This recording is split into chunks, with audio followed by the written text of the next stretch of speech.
Finance charge setup and review.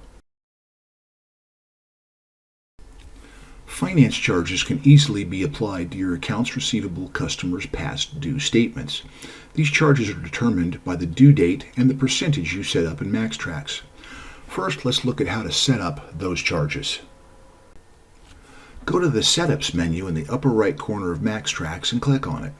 When the menu window opens, find the Accounting column and click on the red L for Accounts Receivable Setup. In that window, you will find two methods of calculating the payment due date. The first method is by a date of each month the payment is due. In this case, all customers need to pay their bill by the 5th of the month. The cutoff day is the date of the previous month that we move the due date to the next month. In other words, if the repair order was closed to AR charge on the 27th of July, the payment would be due on August 5th. If the repair order was closed on the 29th of July, the payment would not be due until September 5th. The other method is days from sales date until payment is due. You may have heard the term net 30 before. This would mean the total of the payment is due 30 days after the date the repair order is closed. If you have clients that close several transactions a month with your shop, each invoice will have a different due date. To avoid confusion, I prefer to have one due date per month for my clients to pay. Below that is the finance charge calculation section. This is where you determine how much of a charge you will be applying to past due accounts. I have this calculation set to 1.5% per month and a minimum charge of $2. Many states have laws regarding how much you can charge and how those charges are structured. Please check with your local authorities before setting up finance charges and minimums. Using these calculations, any account that has gone past their due date listed above will be charged a 1.5% fee on top of their existing bill with a $2 minimum charge. If this box is not checked, you'll be charging finance charges on the existing finance charges for past due accounts. Checking this box will print the finance charge notice, including the percentage and minimums on your customer's statement. You also have the option of printing an additional notice on the statement if desired. Let's look at how to apply those finance charges. From the Customer drop-down, click on the Post Finance Charge button. The best time to do this is just before sending out the monthly accounts receivable statements. In the date field, it is common practice to select the date one day after the due date you selected in the Setups menu. In situations where the due date falls on a weekend or holiday or any other reason you justify, the date can be adjusted.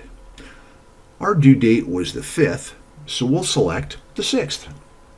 Click OK when ready. A warning window may pop up if you posted finance charges less than 30 days prior. For this video, that really doesn't matter, so we'll click OK.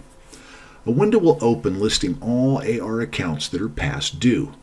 You can uncheck the Include column to remove the account from being assessed a finance charge. You can also edit the charge by highlighting the account line and clicking the Edit Finance Charge button. Click OK to apply the charges. Now that the charges are applied, let's see what the statement looks like. This is also where we will print them out or email the statements if desired. Go to the Customer drop-down and select the Print Statements button. Select the date filter for your statements, then click on the Print button. When the statement opens, note the original charge and finance charge are listed separately. Directly below that is the custom message that we added during the setup process. And at the bottom of the statement is the finance charge notice listing the rate and minimum charge. Back at the top of the page are the buttons to either print or email the statements. You can also export the statement or save it as a PDF document. If a mistake was made or you want to eliminate the finance charge from the customer record after it was applied, you can do that from the Customer Master Record. Go back to the Customer drop-down and click on the Customer List button. Find the customer record and open it. Now click the Customer Options button near the upper left of the window. Then click on the View AR Transactions line. Make sure the drop-down shows Open Invoices and Credits. This will list all open transactions, including the finance charge. To delete a finance charge, simply highlight the line and click either Void or Delete. The difference is that voided records still appear on the AR transactions window, where deleted records will only show up if the Show Deleted Transactions box is checked.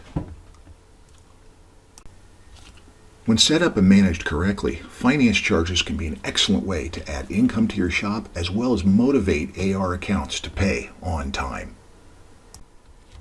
We hope you found the preceding video helpful. MaxxTraxx team members are readily available to provide personal assistance via several methods as shown here, Monday through Friday, 5 a.m. to 5 p.m. Pacific Time. Thank you for watching.